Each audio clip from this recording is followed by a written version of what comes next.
एक बार की बात है, दो बौद्ध भिक्षु तंजैन और इकिडो एक साथ यात्रा कर रहे थे। दोनों का लक्ष्य पास के एक गांव में पहुंचना था, जहां उन्हें अपनी साधना के लिए आवश्यक वस्तुएं मिलती थीं। तंजैन एक शांत, समझदार और धैर्यवान व्यक्ति था। वह जीवन को सरलता से स्वीकार करता था और हर स्थिति में स्थिर रहता था। दूसरी ओर इकिडो एक अनुशासन प्रिय और कठोर विचारों वाला व्यक्ति था, जो मठ के नियमों और सिद्धांतों का कड़ाई से पालन करता था। यात्रा के दौरान दोनों एक तेज बहाव वाली नदी के किनारे पहुंचे। नदी में बहाव इतना तेज था कि एक साधारण व्यक्ति के लिए उसे पार करना लगभग असंभव था। जैसे ही दोनों किनारे पर पहुंचे, उन्होंने एक महिला को देखा, जो नदी के दूसरी ओर जाने के लिए संघर्ष कर रही थी। महिला ने तंजैन और इकिडो से मदद मांगी।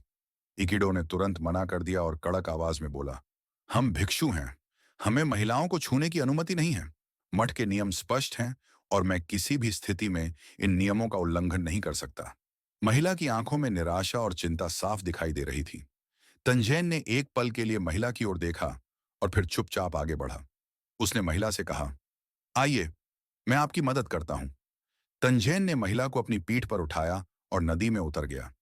धीरे धीरे संतुलन बनाए रखते हुए उसने तेज बहाव का सामना किया और महिला को सुरक्षित रूप से नदी के उस पार पहुंचाया। महिला ने तंजैन का धन्यवाद किया और अपना रास्ता पकड़ा। इकिडो दोनों को घूर रहा था, लेकिन उसने कुछ नहीं कहा। तंजैन और इकिडो ने अपनी यात्रा जारी रखी। इकिडो के चेहरे पर गुस्सा और निराशा साफ झलक रही थी।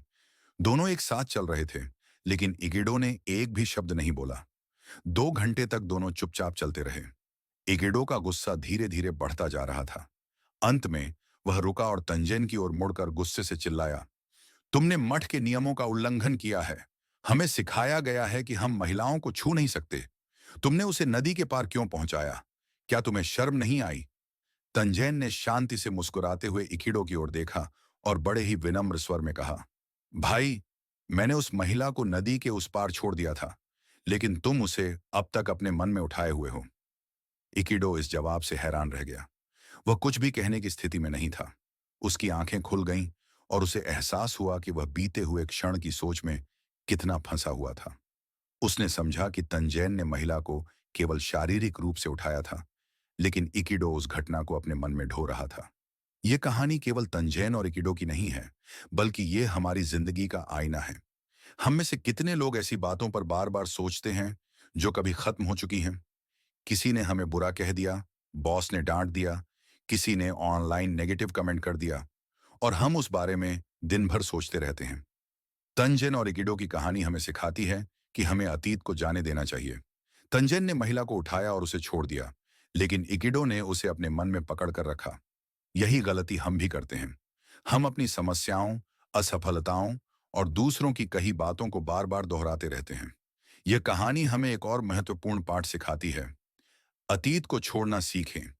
अक्सर हम पुरानी यादों और बीते हुए अनुभवों को अपने दिमाग में बार बार दोहराते हैं। जो बात हो चुकी है, उसे बार बार याद करने से कुछ हासिल नहीं होता, बल्कि हम अपना वर्तमान भी खो देते हैं। जो बीत गया वह वापस नहीं आ सकता, लेकिन हम उसे बार बार अपने दिमाग में जीते हैं। उदाहरण के तौर पर, अगर आपके किसी दोस्त ने आपको एक बार बुरा कहा और आप उस एक पल को 1000 बार अपने दिमाग में दोहराते हैं, तो वह पल केवल एक बार नहीं, बल्कि 1000 बार आपका नुकसान करेगा। इस कहानी की दूसरी सीख है स्वीकार्यता। तंजन ने स्थिति को जैसे है वैसे ही स्वीकार कर लिया। उसने नियम तोड़ने के बारे में नहीं सोचा। उसने केवल देखा कि एक महिला को मदद की जरूरत है, और उसने बिना सोचे समझे मदद कर दी। कई बार हम चीजों को जटिल बना देते हैं।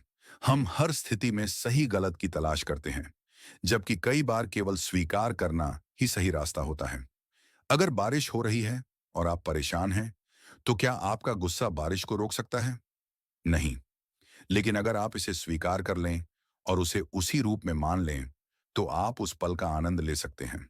अब सवाल यह है कि हम इस कहानी से क्या सीख सकते हैं और इसे अपनी जिंदगी में कैसे लागू कर सकते हैं। पहली चीज है अतीत को जाने देना। जब भी कोई ऐसी घटना हो जो आपको परेशान करे, खुद से पूछें, क्या मैं इस घटना को जाने दे सकता हूं? इसका मतलब यह नहीं कि आप कमजोर हैं या आपको किसी की गलती को स्वीकार करना है।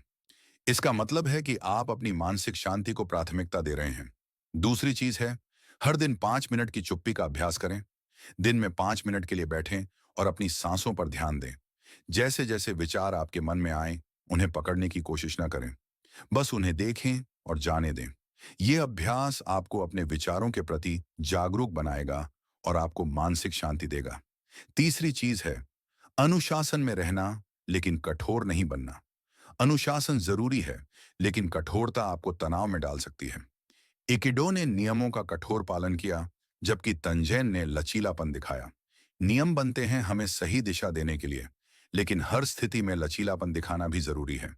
तो दोस्तों, ये कहानी हमें सिखाती है कि जीवन में सुकून पाने के लिए अतीत को छोड़ना जरूरी है। जितनी जल्दी आप बीती बातों को जाने देंगे, उतनी जल्दी आप शांति और सुकून महसूस करेंगे।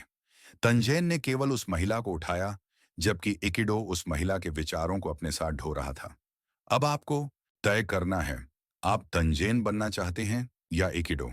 अगर आपको यह कहानी पसंद आई हो और आपको इससे कुछ सीखने को मिला हो, तो हमें कमेंट में बताइए कि आपने क्या सीखा। हम चाहते हैं कि बुक वॉल्ट हिंदी आपके जीवन में प्रेरणा लाए। अगर आप और भी ऐसी कहानियों के सारांश देखना चाहते हैं, तो चैनल सब्सक्राइब करें और घंटी के आइकन को दबाना न भूलें, ताकि आपको हमारी नई कहानियों की सूचना मिलती रहे।